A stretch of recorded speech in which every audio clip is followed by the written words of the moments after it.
Bien, vamos a entrar a la conclusión. Hermano Saúl, adelante.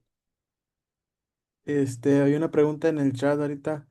Decía que si entonces Cristo o Jesús es el único Salvador o el único Cristo, no hay más Cristos ya que Él es el hijo directo de los dioses primigenios. De cierta manera, así es.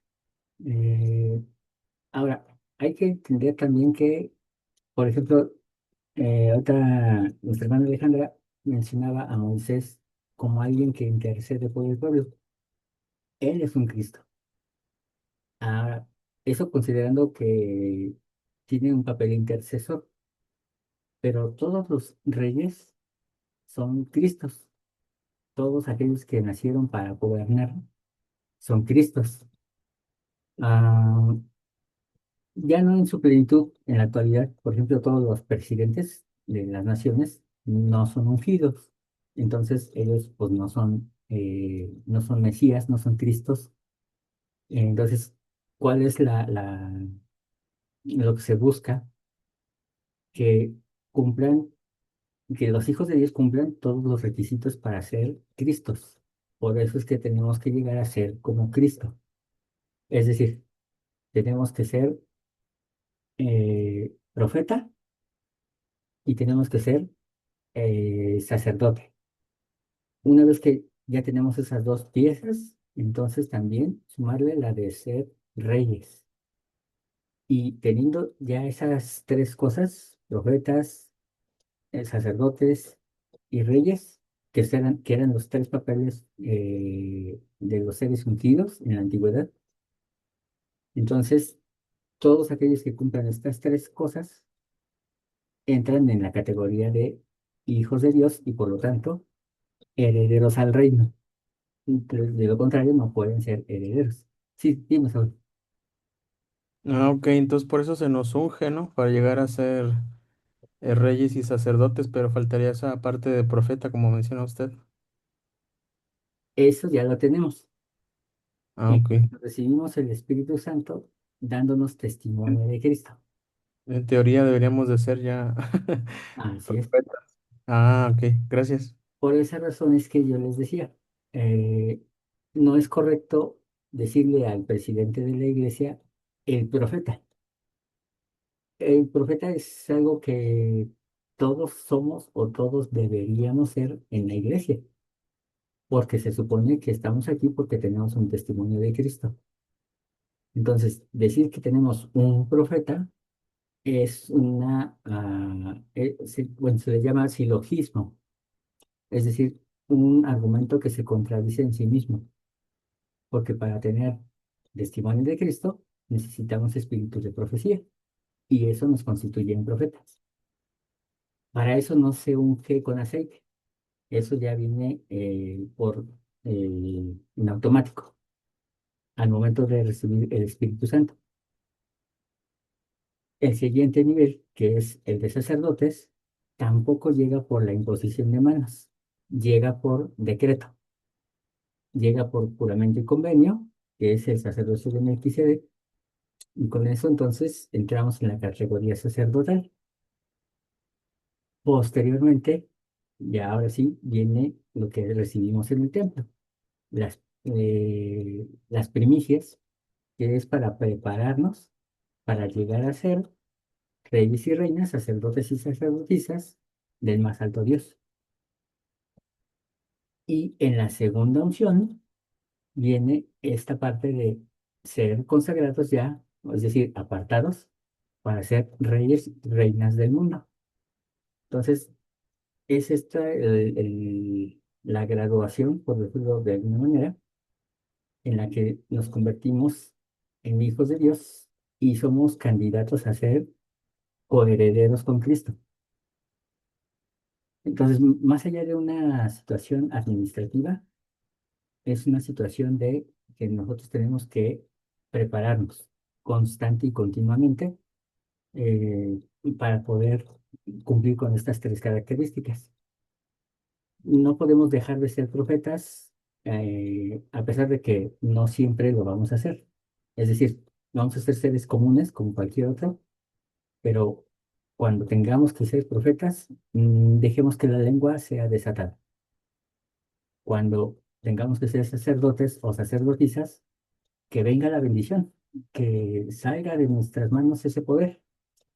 Y cuando lleguemos a ser reyes y reinas, tengamos la suficiente misericordia para dirigir al pueblo. Bien, esta diapositiva ya la hemos visto, ya se las había mostrado anteriormente.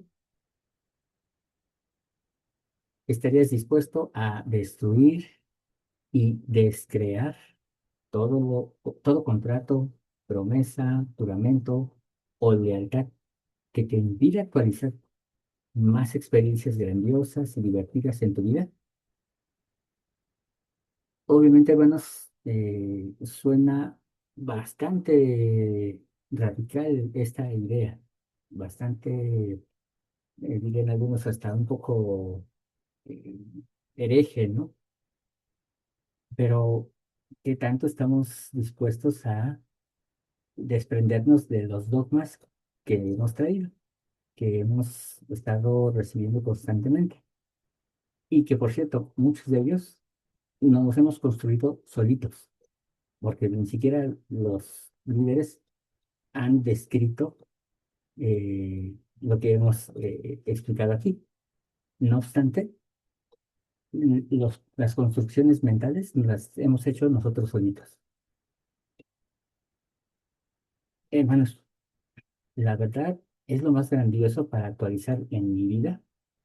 ¿Realmente quiero la verdad? ¿Estaría yo dispuesto a pagar el precio por ella? El precio que sea. O sea, más allá de asuntos monetarios, es eh, la, la, la gota de sudor, la gota de lágrima que pueda valer para acercarnos a la verdad. Y decíamos en la clase pasada que junto con muchos temas de restauración, restauración del sacerdocio, restauración de, um, de las doctrinas del Evangelio, estamos también hablando de la restauración de la verdad. Estamos hablando de la restauración también de la madre, de aquella que desapareció en la historia y que no sabemos en dónde está, pero ciertamente se manifiesta. Y ciertamente, aun cuando en la Biblia creemos que solamente el Dios de Israel es el que habla, no, ahí está presente la madre también, hablando. Hay textos en los que ella habla, hay textos en los que ella se queja y textos en los que nos reprende. Entonces, está presente, solo que fue mandada a callar. Alguien, tanto en la tierra como en el cielo, se tomaron la libertad de acallar a las voces femeninas. Y entonces, ah, creyendo que se iba a tapar el sol con un dedo, o en este caso la luna, eh, cometieron este trastorno en las escrituras. Y es un trastorno brutal, porque ciertamente nos dejó huérfanos eh, de una figura esencial en la existencia, que es una mamá. Ah, bueno, junto con ello, hermanos, está el hecho de que en la Tierra, ahí sí, hay historiadores, arqueólogos, filólogos que confirman que en efecto las escrituras han sido alteradas brutalmente. Y lo que llamamos Biblia no debería de tener esa estructura que tiene en la actualidad. Es una adulteración de la palabra. Y esto surge a través de un grupo de personas llamadas los deuteronomistas. Este grupo es una de las élites que surgió antes de los días de Jesucristo, en los cuales se mutiló eh, las escrituras y a partir de ahí en adelante empezó a crecer una gran mentira, gran mentira, que termina en Islam, judaísmo y cristianismo. Y estas mutilaciones no solamente se han dado en las religiones del libro, como se les conoce, sino también en aquellas religiones de Oriente, que también sufrieron mutilaciones en las cuales las voces femeninas también desaparecen o son minorizadas y son pasadas a ser esposa de alguien y se le da primacía al varón. Junto con ello está también eh, la asociación de la serpiente como aquel o aquella que trastorna, vituperia, que es enemiga, etcétera, etcétera. Y entonces se deja a la serpiente en calidad de enemiga del ser humano y de Dios. En cualquier cultura, en cualquier eh, enseñanza antigua, vamos a encontrar la presencia de la serpiente, pero en la actualidad se llegó a interpretar como el símbolo del mal, el símbolo de la astucia, de aquellos que quieren aparentemente ser más inteligentes que Dios. Algo hay de cierto, pero ciertamente mucho es mentira. Ah, en la última clase, hermanos, hablamos de que existen cuatro niveles de creación, cuatro niveles en los cuales podemos referirnos históricamente a cómo fue dándose el surgimiento de todo esto que hemos hablado en las dos sesiones anteriores. Hablamos del mundo de Atsilú, y de aquí es donde encontramos a los padres primigenios. Es el mundo de las ideas, donde surge los primeros seres emanados y que llegan a ser corpóreos, que llegan a ser seres tangibles, no porque los primigenios no lo sean, sino porque en su naturaleza como tal ya tienen carne y hueso, pero surgen de algo que nosotros llamamos el mundo de las ideas, de convertirse en inteligencia pura a llegar a ser seres corpóreos. El siguiente nivel es el mundo de la creación, donde entra la categoría de los ángeles. Eso todavía no los hemos abordado, pero aquí se da esta creación. Se les da albedrío, pero ellos deciden dejarlo y lo someten a la voluntad del Padre Primigenio. El mundo de la formación, el mundo de Yetzirah, que se refiere al mundo, perdón, a la creación de las inteligencias pasando a seres corpóreos, pero es la creación de la Neshama, de cuando se crea esa o se forma la Neshama, donde recibimos nuestras primeras lecciones. Es aquí donde se da la preordenación y donde se da también la predestinación. Y finalmente es el mundo de la acción, el mundo de Asia, el mundo material, en el cual vivimos actualmente, es este estado caído, eh, perdón, ese estado caído en el cual eh, tenemos que am, tomar de todos los mundos anteriores para poder regresar, ir de nuevo ahora en el sentido contrario, y entonces recibir gloria sobre nuestra cabeza. Este mundo le llamamos mundo de probación, pero ciertamente también es uno de maravillosas experiencias que no podríamos disfrutar o que no se han podido disfrutar en otros mundos. Los ángeles ciertamente no han sufrido lo que nosotros hemos sufrido como seres mortales, pero ellos tienen más garantía de estar siempre en un estado de mejor, de perfección, vamos a decirlo así. Nosotros no, nosotros sí nos ensuciamos, nos enlodamos pero qué bonito es jugar con el lodo y qué bonito es jugar también con la tierra para poder aprender y entonces con ello ayudar en este plan para mostrar eh, a los dioses que siendo y habiendo bajado a todo esto, podemos superarnos y ser más, ah, más parecidos a los padres primigenios. Hermana Alejandra, Hermano, una pregunta. ¿La fuerza vital proviene de nuestro Padre primigenio?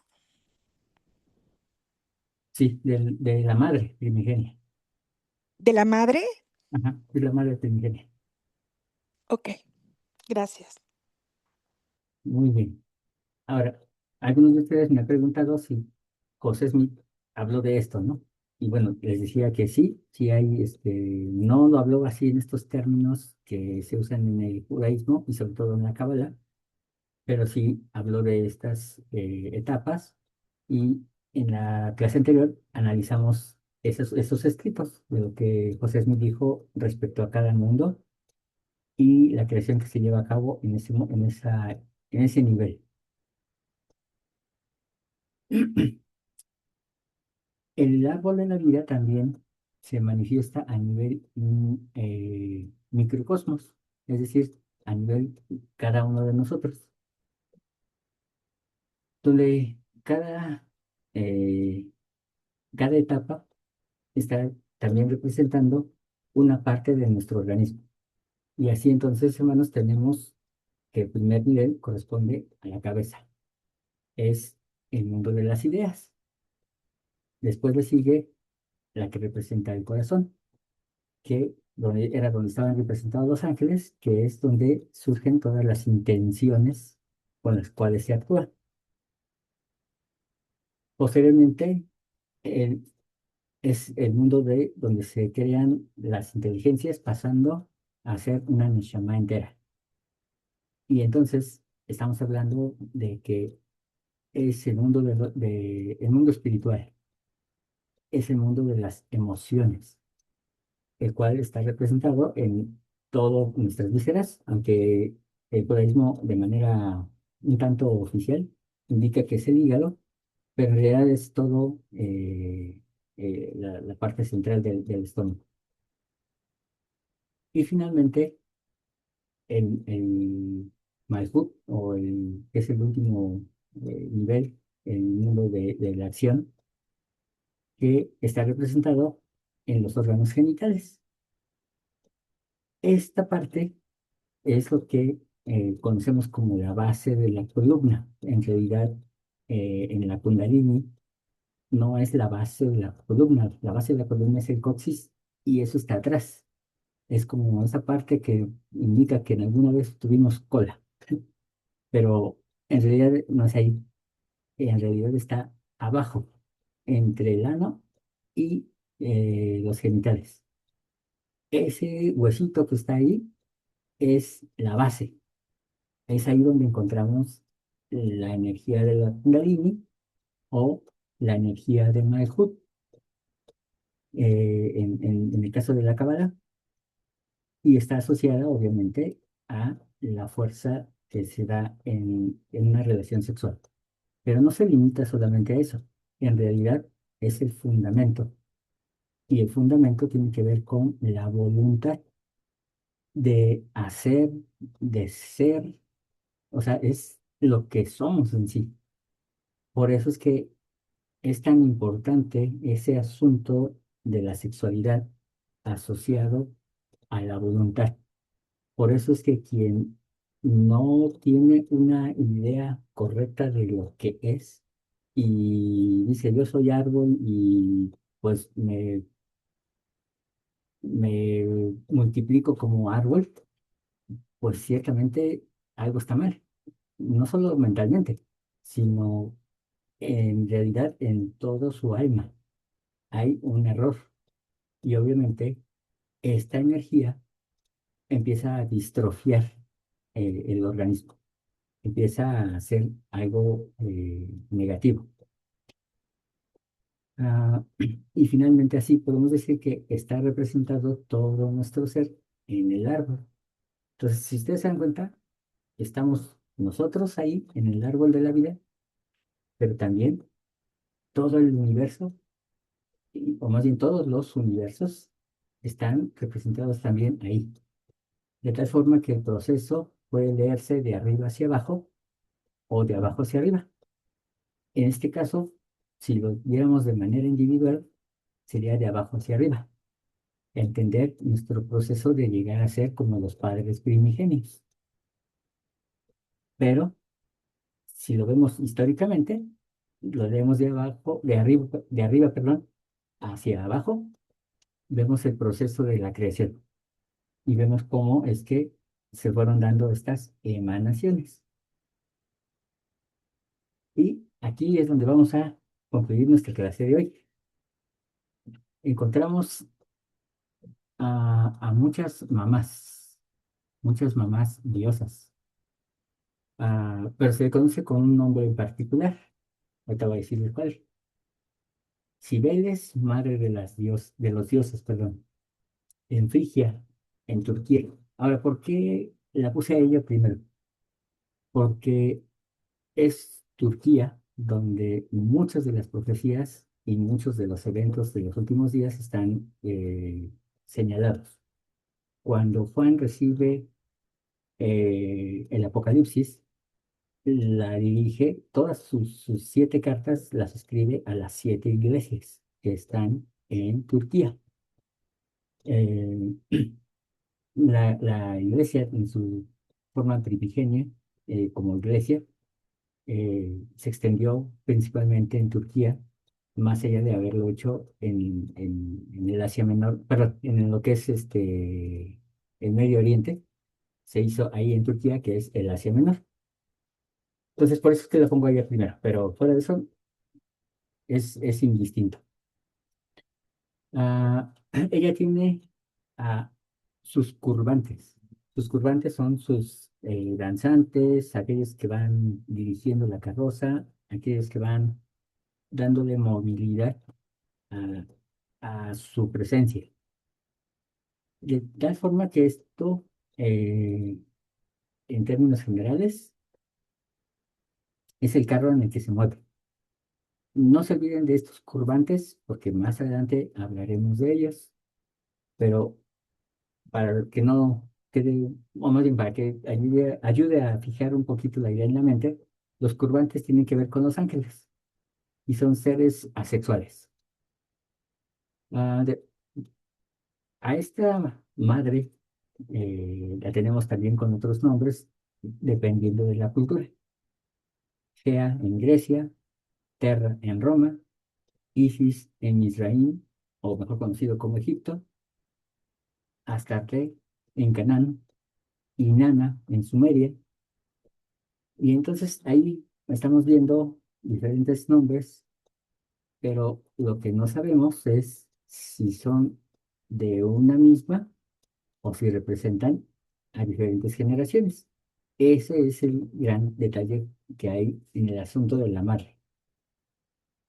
Posee un cetro y posee llaves. Eso es algo importantísimo a atender. Y es diosa, matrona de la naturaleza, la fertilidad, protectora de todo ser, sanadora y prometedora de la inmortalidad a sus fieles guerreros. Sin embargo, llegó una época en la que esos guerreros la rechazaban. No querían que una mujer representara a los ejércitos. Así que entonces optaron por dioses masculinos. Y así es como Jehová aparece como Jehová de los ejércitos. Ah, hay una historia que envuelve a la figura de la madre entre el esposo y el hijo. Y aquí es donde necesito que ustedes mediten un poquito en cuanto al hecho de que los Elohim o los hijos de los Elohim pueden morir, porque ciertamente encontramos historias en las cuales el esposo muere y lo mata generalmente el hermano. Al morir, quien trata de rescatar al esposo, pues es la madre Dios. Y a veces en algunas historias ella muere, pero logra rescatarlo. En otras no muere, pero logra que el alma de ese Dios reencarne en el hijo. Y entonces, aparentemente, ella se casa con el hijo y continúa esa unión matrimonial. Ahí vamos a encontrar todas estas diferencias, pero algo que debe llamar la atención es el sacrificio que hace ella para poder salvarlo a él. Y cómo es que el hijo, finalmente, eh, por convenio, ayuda en este matrimonio. Entonces, ahorita solamente lo vamos a dejar ahí, en esa parte. A todas estas mujeres diosas, a todas estas mamás diosas, se les da un título, se les da el título de la diosa dragón.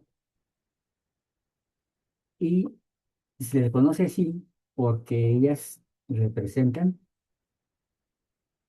el poder más grande que existe en el universo, el poder más grande que existe en el universo, lo que mueve al ser, es decir, la voluntad. Por eso es que el poder femenino se representa en la Kundalini, o al revés, la Kundalini es una representación de el poder femenino. Los varones en este planeta Tierra, aunque no lo quieramos reconocer y aunque nos duela reconocerlo, esa fuerza de voluntad que tenemos y que nos hace levantarnos cada día y echarle ganas a la vida, es la fuerza femenina, la que está dentro de nosotros. Hermano Alejandra, adelante. Hermano, yo quiero preguntarle, porque por ejemplo, están representando a Astarte como la diosa cananea, pero precisamente en Ugarit, la información que está arrojando ese lugar referente a Astarte y referente a la diferencia que hay entre ella y la otra diosa, espéreme que se me fue el nombre, Acera. Sí, bueno, de hecho se dice que son la misma, pero Acera sería el nombre cananeo y Astarte sería el nombre con el cual la llamaban en Babilonia, que sería el arameo.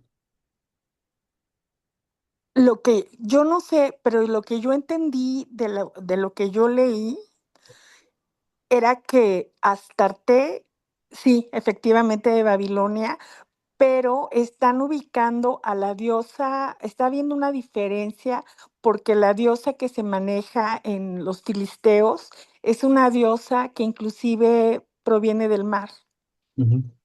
y no tiene nada que ver con Acera, porque Acera se refiere es representada por los árboles.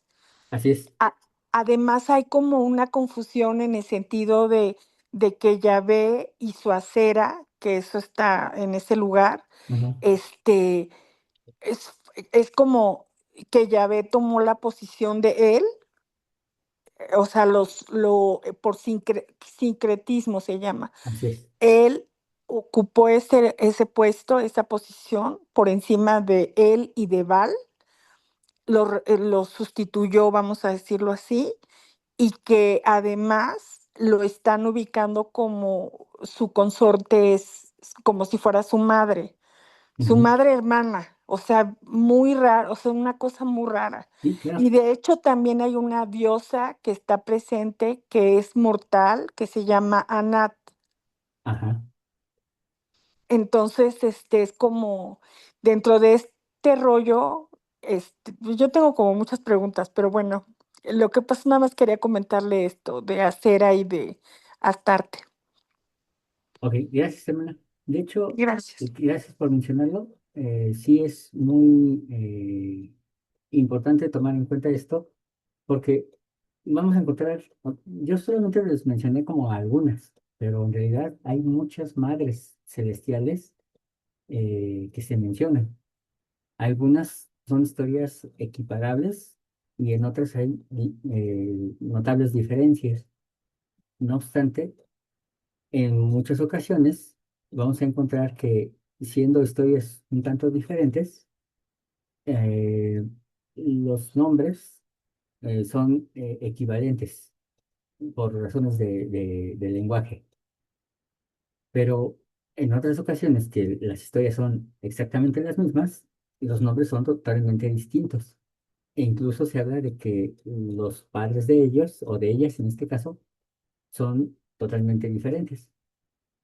Lo que yo quiero resaltar es el hecho de que sí hay presencia de madre en todas las culturas, de que en efecto hay cosas que las hacen eh, coincidir, y una de las principales es esta parte de sacrificio por el esposo, y la otra, la intercesión del hijo. Cómo es que el hijo aparece en la historia, y muchas veces, como ahorita dice nuestra hermana Alejandra, el, el que aparentemente, y digo aparentemente, ahorita lo explico por qué, pero aparentemente hay un matrimonio con el hijo, siendo su hermana. ¿Por qué? Porque obviamente nace este hijo del padre primordial, de los padres primordiales, de tal forma que entonces este hijo en realidad pues no es hijo de las diosas poderosas, de las Elohim, sino que es hijo del padre primordial. Por eso vienen a ser como hermanos. Pero, ah, déjenme, nada más les muestro la última diapositiva de la clase de lo que se me estaba pasando. Les decía que todas estas deidades femeninas eh, son conocidas como señoras del cielo, como las diosas serpiente, la diosa dragón, y simbolizan el calor ardiente del sol y la llama del fuego eterno. Esta manifestación de lo femenino está en todas partes. Todo ser presenta algún aspecto de lo femenino. Por lo tanto, se decía que la presencia de la Madre Celestial estaba en todas las cosas y formaba parte de todas las cosas. De ahí es donde viene esta idea de considerarla como la reina del cielo, pero también el hecho de ser la que, la todopoderosa, la que está omnipresente, la que es omnisciente, y por lo tanto ella es el equivalente al Espíritu Santo. Es decir, ella es el ojo de Ra, el que todo lo ve. Este es la razón por la cual el cristianismo primitivo asociaba a la Madre Celestial con el Espíritu Santo, porque decían, es que no puede haber padre sin madre, tiene que haberla. Y entonces viene esta asociación de la Todopoderosa con el ojo de Ra. Obviamente en la evolución del cristianismo y en el establecimiento de la iglesia poderosa de la época medieval, pues la figura femenina desaparece totalmente y se le deja el título masculino de el Espíritu Santo. ¿Cómo se llamaba esta diosa primordial? Según los caldeos, que es los escritos más antiguos que se conocen, era llamada Tiamat. Tiamat era la diosa primordial de las aguas saladas y del caos, y su esposo era Apsu. Apsu era el dios es el dios primordial, eh, y él pertenece a las aguas dulces. Entonces, en realidad la que tenía las llaves de la casa era ella. Y él, obviamente, era como su ayuda idónea. De ellos nace, bueno, nacen algunos dioses, pero generaciones más adelante nacería Marduk. Y Marduk era un hijo de los dioses que mata a esta diosa primigenia. Su cuerpo lo divide en dos y con una crea todo el cosmos, todo lo que, perdón, no es cosmos la palabra, crea las galaxias y con la otra parte del cuerpo crea la Tierra y a través de la Tierra se crea al hombre. Marduk es el equivalente a lo que podríamos llamar Jehová en el Antiguo Testamento. ¿Por qué? Porque se atribuyen a sí mismos el haber establecido el orden eh, en el proceso de la creación de la tierra, como a través de la destrucción de la gran serpiente. Y a su vez son creadores del ser humano. Y con respecto a la historia de Tiamat, nos dice, su historia consta de dos versiones o dos partes.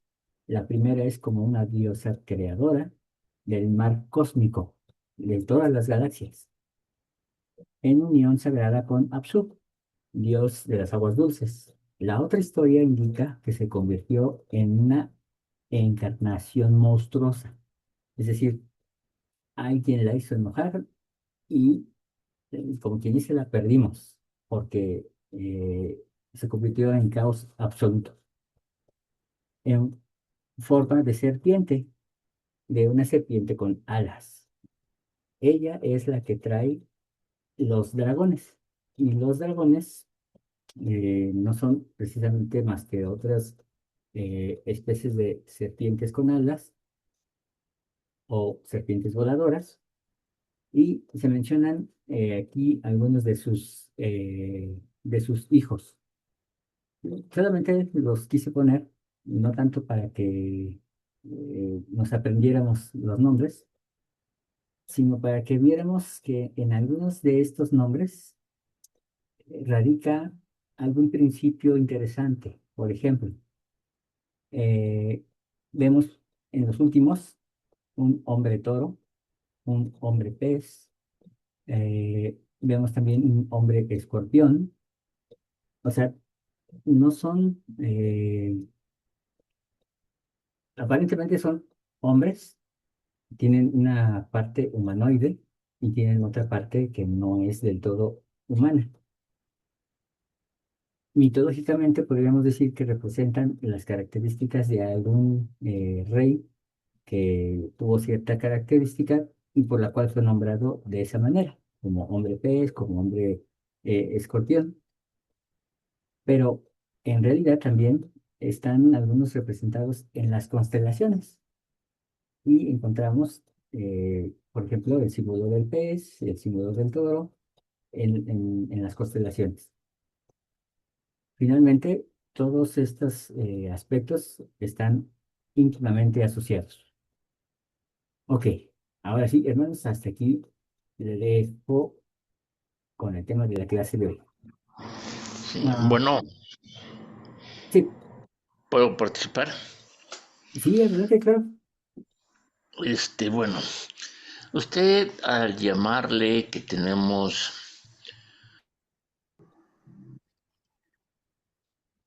Ahora sí, hermano. ahora sí, habla de los dioses primogenios.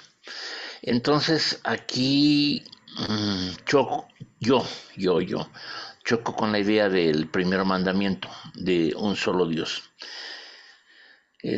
Un solo Dios, pues nada más tenemos como, mejor conocido como el Padre Celestial, ¿no? Pero también le podemos llamar el Padre Primogenio. En eso no cambia. Diferentes culturas, a través de diferentes tiempos, le han llamado cada uno de diferente forma. Y bueno, si nos vamos un poquito más atrás, efectivamente no somos hijos de Él, como inteligencias. Porque como inteligencias estamos desde siempre, no tenemos ni principio ni final, estamos desde siempre como inteligencias.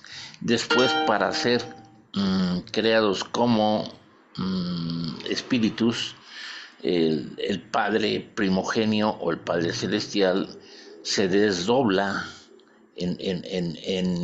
con su, porque es una inteligencia superior, se desdobla en la parte femenina, y entonces así, por llamarlo de alguna manera mundana, es como nos llegan a parir como los seres preterrenales. Correcto. Entonces, pero se habla perdón que hable yo de esto, de la gnosis. Usted habla mucho de la gnosis, menciona mucho a la diosa que nace en el coxis, la diosa Kundalini, y habla del sexo. Y yo, bueno, estuve 14 años en la gnosis y aprendí algunos conceptos de eso.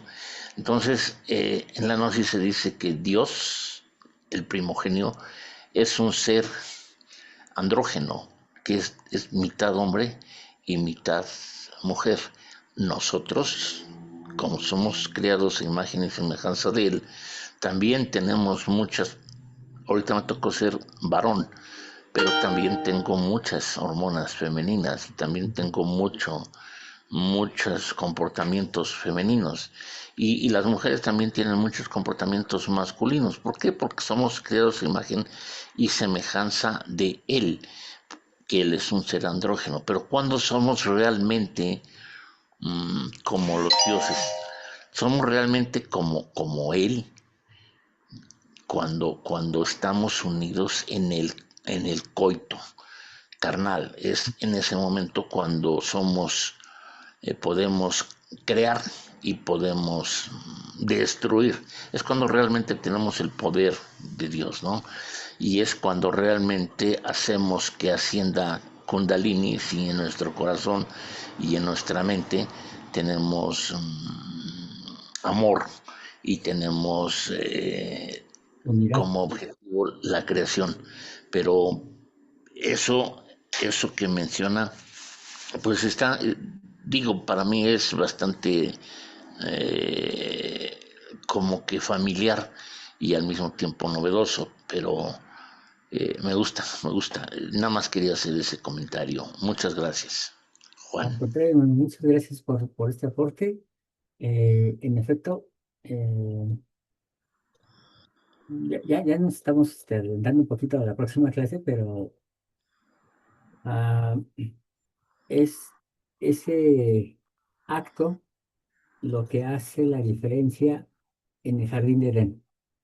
Por eso es que es importante, y les decía en las primeras clases, en lugar de pensar en que realmente comieron un fruto, esa es una forma simbólica de decir que ellos fueron partícipes en el acto sagrado, en el acto de ser como los dioses. Y entonces, cuando dice la escritura, ahora el hombre es como nosotros, se refiere a el poder de multiplicarse por sí mismo, de no necesitar una dependencia de que nosotros los hagamos, de que nosotros podamos intervenir en ese proceso. Ese es el problema y es donde se da la desconexión. Es la razón por la cual son echados del jardín de Edén. Hermana Alejandra. Hermano, una pregunta. De acuerdo a lo que acaba de comentar la persona que tomó la palabra, yo quiero saber, yo quiero entender que el nacimiento de Jesucristo no se da por vía sexual. Ujú.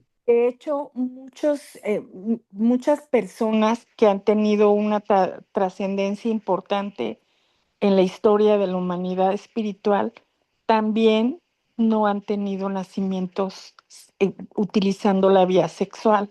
Ujú. Entonces, yo quiero entender si yo tenía la idea de que la sexualidad se había convertido en la forma carnal de, de relacionarnos debido a a la caída del hombre. Y que en algún momento, o sea, a ver, yo no estoy satanizando la sexualidad, de hecho, ¿eh? No, no, no. Digo, para que no se interprete de esa forma. Lo que estoy diciendo es que la sexualidad no ha sido utilizada en seres especiales como Jesucristo. Y me hace ruido, Ujú. es pregunta. No, y es natural, hermana, porque en realidad sí hace ruido. Es la razón por la que viene la desconexión. No era la forma en la que los dioses esperaban que los humanos se reprodujeran. Eso no debía haber sucedido, como en otros mundos.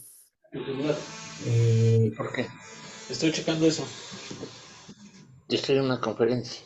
Bueno, entonces ya lo checo. ah, ¿Cuál estás checando? ¿Qué es eso? Necesito tu celular para checar lo de la verificación.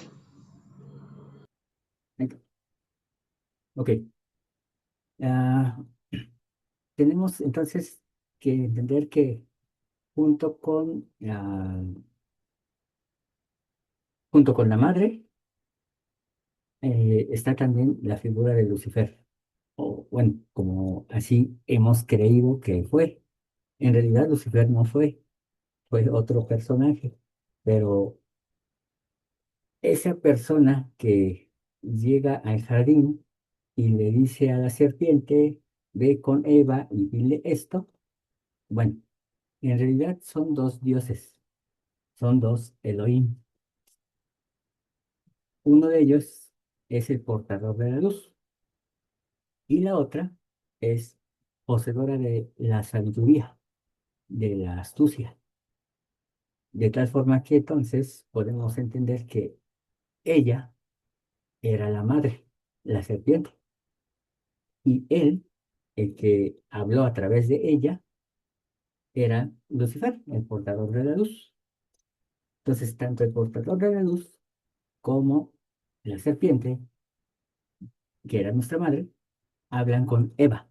Ella es quien se dirige a la sacerdotisa y le dice, esto es lo que necesitas para poder desarrollarte como los dioses, para poder ser plenamente tú.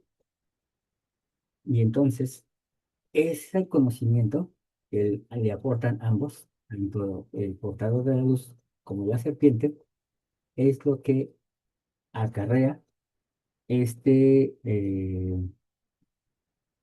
aparentemente trágico final, donde la serpiente se arrastra sobre su vientre y donde el enemigo sería aplastado eh, por el pie del Mesías.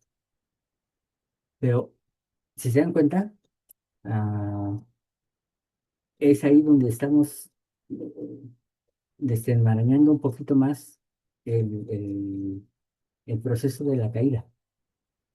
Ahora, no es la forma, ciertamente los dioses tienen formas más silenciosas, menos violentas de poder engendrar. ¿Se acuerdan que, que decíamos que cuando Cristo es concebido, no significa que no naciera de José?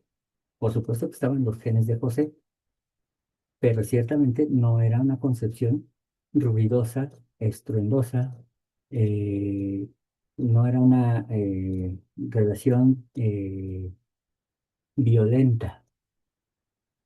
Es la razón por la cual el Espíritu Santo, ese poder creador, puede venir, reposar sobre María y entonces permitir que la semilla de José quede en María, sin un acto violento. esa desconexión viene por ese acto violento, que obviamente es la manifestación de fuego que arde en, en Eva y que, por supuesto, también se descubre en Adán en el momento en que Eva le dice, ten, mira, este es lo que necesitábamos para poder ser como, ser como los dioses. ¿Qué no eso? A eso veníamos a esta tierra. Y entonces eh, surge eh, este entendimiento de que pueden multiplicarse sin tener que acudir a los dioses para poder hacerlo. Y obviamente eso eh, no es que sea del desagrado de Dios, simplemente que mm, dada la condición de violencia que se ejerce en la sexualidad en el estado caído, entonces tienen que ah, reestructurar todo este planeta y viene lo que conocemos como la caída. Pero más allá de cuando el libro de Mormón, por ejemplo, dice que no podían tener hijos, pues no es que no los pudieran tener, más bien no podían tenerlos porque no sabían cómo todavía. Lo que ocurre es que la madre se adelanta y en el relato, incluso en lo que vemos en el templo, vemos que el padre y el hijo, en este caso el dios El y el dios Yahvé, están paseando en el jardín y ellos están contemplando cómo quedó este jardín ya después de del proceso de creación y entonces se encuentran con el enemigo en común. Pero mientras esto se da esta conversación con el enemigo en común, obviamente ya la madre estaba haciendo lo propio y estaba con la sacerdotisa. Las mujeres atienden a las sacerdotisas en el viaje en el templo. Y entonces la madre es la que le revela a Eva eh, sobre ese fuego interior que ella tiene y que si lo lleva a cabo, entonces ella será plenamente ella. Aquí, hermanos, es una maravillosa oportunidad de identificarnos a nosotros mismos, de poder saber realmente quiénes somos. ¿Estaríamos dispuestos a ser plenamente nosotros, conociendo nuestras virtudes, pero también nuestros defectos? Obviamente, hermanos, nos han educado en el cristianismo a pensar que si tienes algún defecto, vamos a decirle, de ser egoísta, entonces todo eso es malo. No, el egoísmo sirve para algo, tiene una utilidad. Lo mismo que el ser salvaje, el ser grosero, el ser, no sé, cuántos defectos se les venga a la mente, todos, cada uno de nosotros en esta clase tiene defectos. Y ciertamente nos han enseñado a deshacernos de ellos, porque son malos, porque nos obstaculizan la existencia. Pero la madre le dijo otro mensaje a Eva. Le dijo, tienes que ser plenamente tú y la única forma es independizándote de los dioses, logrando tener hijos por sí, por ti misma. Y hermanos, el pensar en que podemos ser nosotros mismos, genuinamente nosotros, y al mismo tiempo estar pensando en ser como nuestro Padre Celestial, suena como chocante, como que no concuerda. Sin embargo, en el proceso, primeramente pasamos a ser del grupo de los Elohim, y los Elohim no son perfectos. Los Elohim tienen defectos. Yo soy Jehová que se queda de tierra de Egipto. Soy Dios fuerte, celoso. O sea, ya de entrada es celoso, es fuerte, lo cual quiere decir que tiene un ego elevado. Entonces, existen los defectos en los Elohim, pero nos han enseñado a que nuestros defectos son malos, a que tenemos que deshacernos de ellos. ¿Pero por qué? Si forman parte de mí. Ciertamente no voy a ser una bestia, pero tendré que, como dirían los psicólogos, tendré que canalizarlo en alguna otra actividad. Benditos sean los exhibicionistas, porque si no, no tendríamos músicos, artistas, maestros. Benditos sean todos los sádicos que preparan la carne en los supermercados. Y ciertamente alguien tiene que hacer todas esas actividades. Eh, otro sádico que se me viene a la mente, un dentista. Un dentista como nos es útil en la vida, pero ciertamente es alguien que está dispuesto a aguantar el dolor ajeno. Y entonces, hermanos, no necesitamos deshacernos de nosotros mismos para poder realmente llegar a ser, sino que tenemos que integrarlo, tenemos que formarlo a imagen y semejanza. Y obviamente ese es el verdadero reto.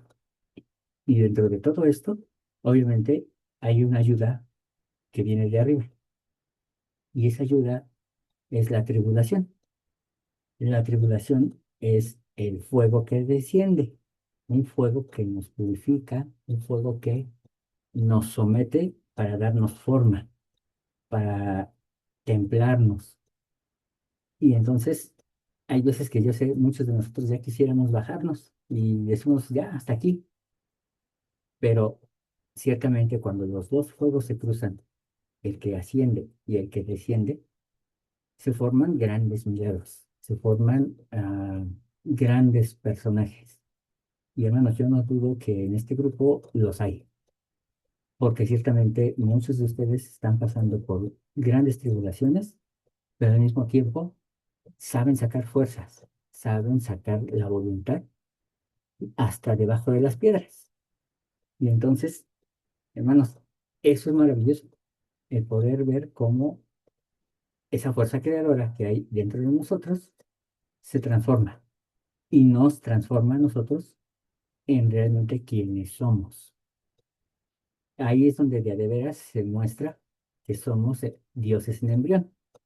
Ahorita sí, en ese sentido somos dioses en embrión. No porque hayamos nacido de los Elohim, sino porque el fuego de la madre primordial es la que nos está diciendo, puedes ser tú mismo, ámate, quiérete, valórate.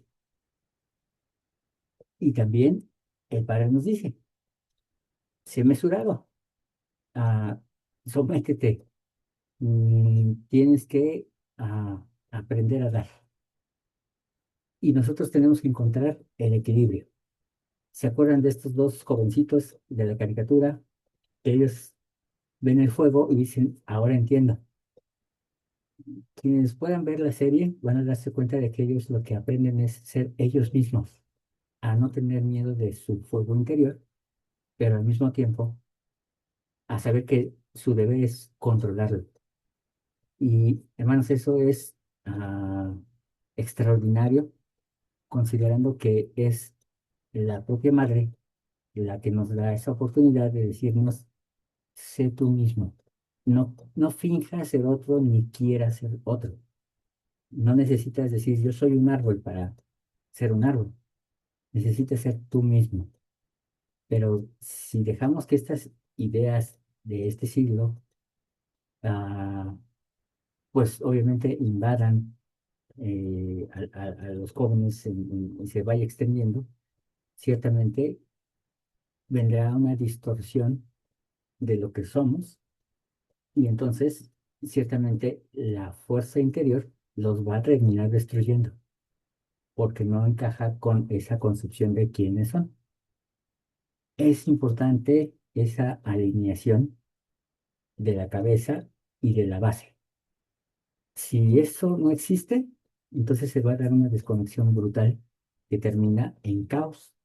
Y el caos es precisamente la razón por la que aparentemente esos varones terminan matando a la madre primordial, porque finalmente es la fuerza que destruye a la humanidad si no existe ese equilibrio. Entonces, hermanos, hasta aquí lo dejamos para que venga esta reflexión, para que podamos ver cómo es que este tema es muy profundo, porque tal vez no se nos enseña en la iglesia de esta manera, pero está presente. El hecho de ejercer una sexualidad sana es ah, lo que permite que seamos genuinamente nosotros. Si empieza a haber alguna distorsión en esa manera de percibir la sexualidad, entonces también empieza a haber una distorsión en la naturaleza, en cómo vemos todas las cosas. Y eso trae consecuencias graves, no solo para nosotros, sino para el planeta en general. Por eso es que también la madre está representada en la tierra. La tierra, y se le llama madre tierra, porque ella es la que resiente todo lo que le pasa a sus hijos. Si sus hijos sienten dolor, entonces ella va a sentir más dolor. Ah, hasta aquí le vamos a dejar, hermanos. Eh, Realmente sé que el conocimiento del Evangelio es sumamente extraordinario. Ah, Cada día me maravillo de cómo el Señor va revelando todo a su tiempo. Y hermanos, aun cuando podemos pensar que en la iglesia no nos enseñan ciertas cosas, les aseguro que hay enseñanzas entre líneas que nos permitirán ver que realmente podemos ser genuinamente nosotros sin la necesidad de máscaras, sin la necesidad de ah, falsedad, sin acción hipócrita, diría Morón.